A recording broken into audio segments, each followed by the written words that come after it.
सामाजिक अधिगम पर कार्य बंडूरा साहब ने किया। बंडूरा साहब ने सामाजिक अधिगम का सिद्धांत दिया। रुचि लक्ष्य अभिवृत्ति के द्वारा बच्चा सीखता है, रुचि के द्वारा भी सीखता है, लक्ष्य के द्वारा भी सीखता है, अभिवृत्ति के द्वारा सीखता है। बाल मनोविज्ञान गर्भावस्था से किशोरावस्था तक चलता है। डाउन सिंड्रोम एक आनुवंशिकता या क्रोमोसोम जनित विकार है। और ध्यान रखेंगे आनुवंशिकता का सिद्धांत मेंडल साहब ने दिया। उद्यान मटर पे दिया। गुणसूत्र थे 46, 23 जोड़े थे। सही क्रम है अंडाशु, शुक्राणु, युग्मज, ब्लास्टोसिस्ट। ये ध्यान रखेंगे। युग ने अंतःमुखी, बहिर्मुखी तथा उभयमुखी के बारे में बताया। युग वैज्ञानिक थे जिन्होंने अंतर्मुखी भी बताया, बहिर्मुखी भी बताया, उभयमुखी बताया।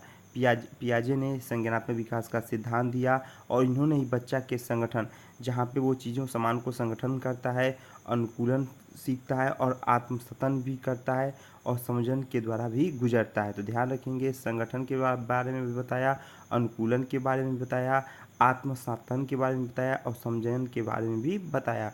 क्रिया प्रसूत का सिद्धांत स्किनर महोदय ने दिया और ये किसके सिद्धांत के गलत करके दिया, तो थार्नडाइट के सिद्धांत को गलत करके दिया, एसआर सिद्धांत को गलत करके आरएस सिद्धांत दिया और इन्होंने सिद्धांत चूहा पर दिया। मानसिक आयु का प्रत्यय बीने साइमन महोदय ने दिया। बुद्धिलब्धि बराबर मानसिक आयु अपन वास्तविक आयु इंटू 100। बुद्धिलब्धि बराबर ये भी एक फार्मूला माना जाता है, वही दोनों एक ही है। मानसिक आयु अपान तैथिक आयु इंटू 100।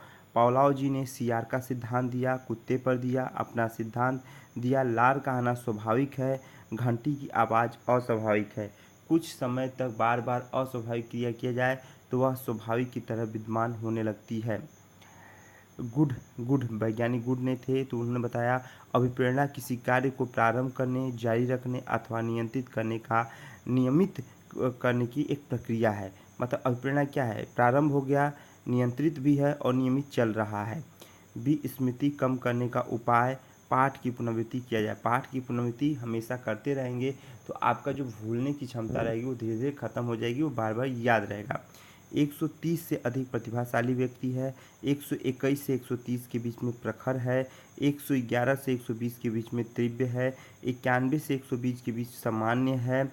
81 से 90 मंद है। 71 से 80 अल्प है। 71 से कम जड़ है।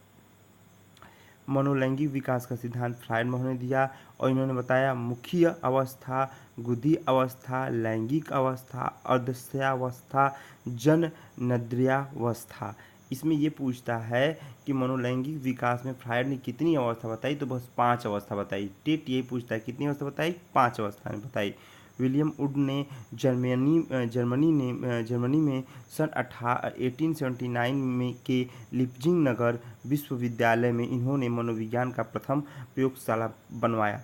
अब पूछेगा लिप्जिंग नगर में कौन बनवाया, तो विलियम वुड ने। कब बनाया, 1879 में। चौथा प्रयोगशाला, तो प्रथम प्रयोगशाला।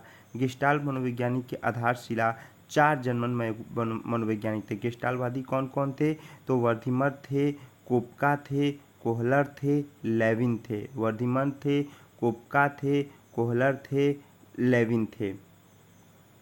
संघनन सिद्धांत स्मृति से संबंधित है। यह सिद्धांत मूल रूप से निर्माण की प्रक्रिया को प्रस्तुत करती है। संघनन मतलब क्या होगा, जहाँ पे बच्चा का निर्माण होता है वही प्रक्रिया संघनन प्रक्रिया कहलाती है। कुंठा मैकडूलर के 14 संवेग है। 14 संवेग मैकडूलर ने 14 संवेग बताया था, उसमें एक कुंठा भी है और किसी इच्छा की पूर्ति ना होने से कुंठा संवेग की उत्पत्ति हो जाती है। मान लीजिए कि आपको पढ़ने की इच्छा है, आपको नौकरी पाने की इच्छा है और वहाँ पे कोई समस्या आती है तो कुंठा संवेग हावी हो जाता है।